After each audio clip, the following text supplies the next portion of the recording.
नमस्कार मंडळी, स्वागत आहे तुमचं आपल्या यूट्यूब चॅनलमध्ये. तर बघा, आता सकाळचे आहे ना 8च वाजलेत, पण भयंकर गरमी होते. तर मग नंतर आहे ना 9:30च्या नंतर किचनजवळ जावंसं वाटत नाही, एवढी गरमी होते ना.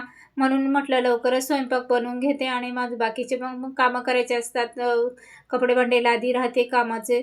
तर म्हटलं स्वयंपाक करून घ्यावा आणि मग तो पटकनच इतर कामं करू मग नंतर निवांत. कारण किचनजवळ ना गॅसच्या गरमीमुळे ना उभं राहावंसं वाटत नाही, म्हणून पटकन स्वयंपाक बनवून घेतला. तेवढ्या मध्ये दूधवाले काका पण आले, दूध पण घेतलं आणि दूध पण तापत ठेवलं. जास्त वेळ राहिलं पिशवीत तर त्याचा पण आंबट वास येतो, म्हणून लगेचच ते तापत ठेवलं.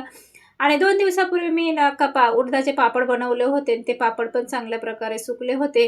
कारण माझ्याकडं जास्त काही ऊन येत नाही, पण थोडंसं येतं सकाळी 1-1.5 तास गॅलरीमध्ये आणि उडदाच्या पापडांना काही जास्त उन्हाची गरज नसते.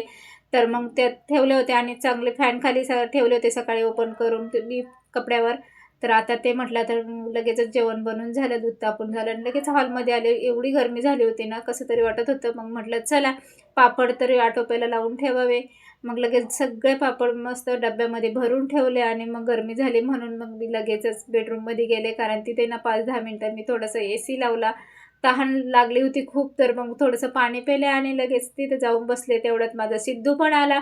सिद्धू पण खाली अर्धा तासच खेळायला गेला होता, पण तो खूप वैतागलेला होता आणि तो हॉलमध्ये न थांबता डायरेक्टच बेडरूममध्ये आला. तो कधी हॉलमध्ये कोणी थांबतच नाही आहे किंवा किचनमध्ये कोणी थांबत नाही आहे. गरमीमुळं सगळे येतात ते डायरेक्ट बेडरूममध्येच येतात. त्यामुळे तो तर खूप वैतागलेला, म्हणतो मी नाही जा बाबा जाणार खेळायला.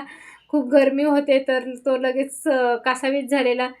तर चला असो, गरमीचे दिवस खूपच आहे आता हे, त्यामुळे गरमी होणारच.